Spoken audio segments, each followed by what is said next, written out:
ৰাজীৱ শদিয়া তুমি অসমীয়া জননী আই অসমীৰ। ডাঙৰীয়াও আমাৰ টেঙানী হৈ এটি গীত তেখেতে ৰচনা কৰিছিলে। তেখেতে টেঙানীৰ যিটো আগৰ অতীত 2002 চন তাৰ আগৰ তেনেকুৱা এটা গীত তেখেতে ৰচনা কৰিছিলে। সেই গীতটো আমি সকলোৱে শুনিম। সকলোৱে জানে জন্ম হলে মৃত্যু হয়, কিন্তু এনেকুৱা মৃত্যু যিটো ৰাজীৱ শদিয়া ডাঙৰীয়াৰ হৈ গ'ল অসমীয়া জাতিৰ বাবে, অসমীয়া মাতৃৰ বাবে। যেতিয়া মোক ৰাজীৱে ক'লে ৰাজীৱ শদিয়া মৰিলে, ৰাজীৱ শদিয়াই যেতিয়া অসমৰ বাবে বিভিন্ন ধৰণে গানেৰে কথাৰে তেওঁৰ কৰ্মৰে যে ত্যাগ কৰিলে, সেই কথাবোৰ চিন্তা চৰ্চা কৰি আজি আমাৰ অসমে কান্দিছে, অসমীয়া জাতি প্ৰকৃত অসমীয়াই কান্দিছে। আৰু আজি ৰাজীৱেও ৰাজীৱ শইকীয়াও কান্দি আজি আপোনালোকক বা আমাক এই মিলন বজাৰখনত আমাৰ টেঙানীত সমবেত কৰাইছে। তেওঁলৈ মই শ্ৰদ্ধা নিবেদিছো। যেতিয়া যোৱাকালি ক'লে গধূলি নিতুল ভাইয়ে ফোন কৰিছে, ৰাজীৱো ফোন কৰিছে, তেতিয়া মই ৰাতিপুৱা ভাবিলো মই কি কৰিম। গুণগুণাই মই গোসানীজনীক মোৰ স্কুললৈ থব আহোঁতে ভাবিলো মই ৰাজীৱৰ বাবে কিবা এটা কৰিব লাগিব। সেয়েহে মই ৰাতিপুৱাৰ পৰা এতিয়ালৈকে গুণগুণ গান গান কৰি যিটো আহিল মনলৈ সেই কথাটোকে অকণমান গুণগুণাই দিওঁ। ৰাজীৱ শদিয়া প্ৰকৃত অসমীয়া জননী আই অসমীৰ। ৰাজীৱ শদিয়া প্ৰকৃত অসমীয়া জননী আই অসমীৰ। দেশৰ কণ্ঠ হৈ তুমি ৰলা, জাতিৰ কণ্ঠ হৈ তুমি ৰলা, যুগে যুগে অসমীয়া জাতিৰ চিৰদিনে আই অসমীৰ। প্ৰেৰণা হৈ তুমি থাকিবা, প্ৰেৰণা হৈ তুমি থাকিবা, স্বদেশ আৰু সুজাতিৰ, আমাৰ স্বদেশ সুজাতিৰ। ৰাজীৱ শদিয়া তুমি অসমীয়া জননী আই অসমীৰ। জীয়াই থাকোতে কিয়, জীয়াই থাকোতে পাহৰে কিয় প্ৰকৃত সঁচা মানুহক। জীয়াই থাকোতে লিখিলে কিয়, জীয়াই থাকোতে পাহৰে কিয় জাতি মাটিৰ মানুহক।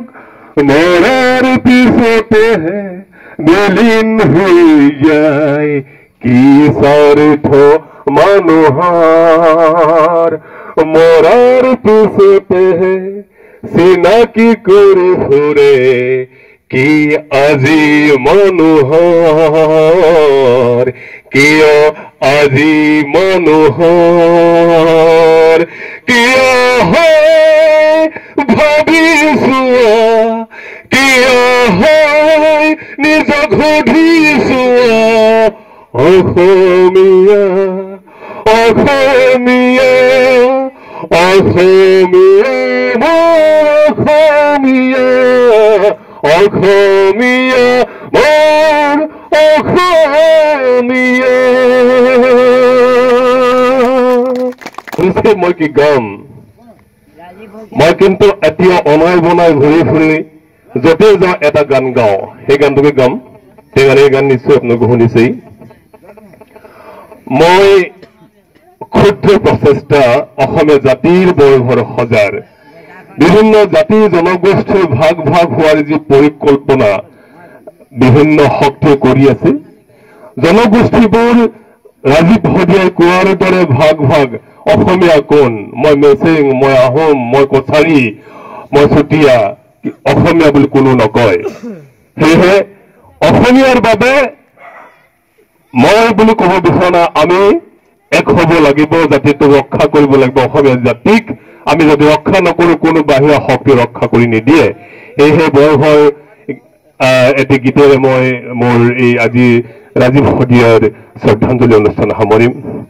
আমি বৰঘৰ সাজিমে, আমি বৰ ভেটি ৰাখিমে, বৰ ঘৰৰ বৰখুটা সংস্কৃতিৰে জাতিটোক চিৰদিন বান্ধিমে, বৰ ঘৰৰ বৰখুটা সংস্কৃতিৰে জাতিটোক চিৰদিন বান্ধিমে, আমি বৰ ঘৰ সাজিমে, আমি বৰ ভেটি ৰাখিমে, আৰু জনৰ জাতি আমি, পাহাৰ ভৈয়ামৰ মাটি আমাৰ, আমি অসমীয়া যুগমীয়া বিভেদৰ জুৰিডাল ছিঙিমে, একতা দোলেৰে বান্ধিমে, আমি বৰ ঘৰ সাজিমে, আমি বৰ ভেটি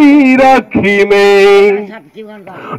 নজুতিৰে আমি আগুৱাম ইতিহাসৰ পাঠ পঢ়ি পঢ়ি, উত্তৰ পুৰুষৰ বাবে আমি গঢ়িম কৰ্মই আমাৰ ধৰ্ম যদি, আমি অসমীয়া নহয় দুদিনীয়া, অসমীৰ মান আমি ৰাখিমেই, অসমীয়া হৈ আমি থাকিমে, আমি বৰ ঘৰ সাজিমে, আমি বৰ ভেটি ৰাখিমে, বৰ ঘৰৰ বৰখুটা সংস্কৃতিৰে জাতিটোক চিৰদিন বান্ধিমে, বৰ ঘৰৰ বৰখুটা সংস্কৃতিৰে জাতিটোক চিৰদিন বান্ধিমে, জাতিটোক চিৰদিন বান্ধিমে, জাতিটোক চিৰদিন বান্ধিমে,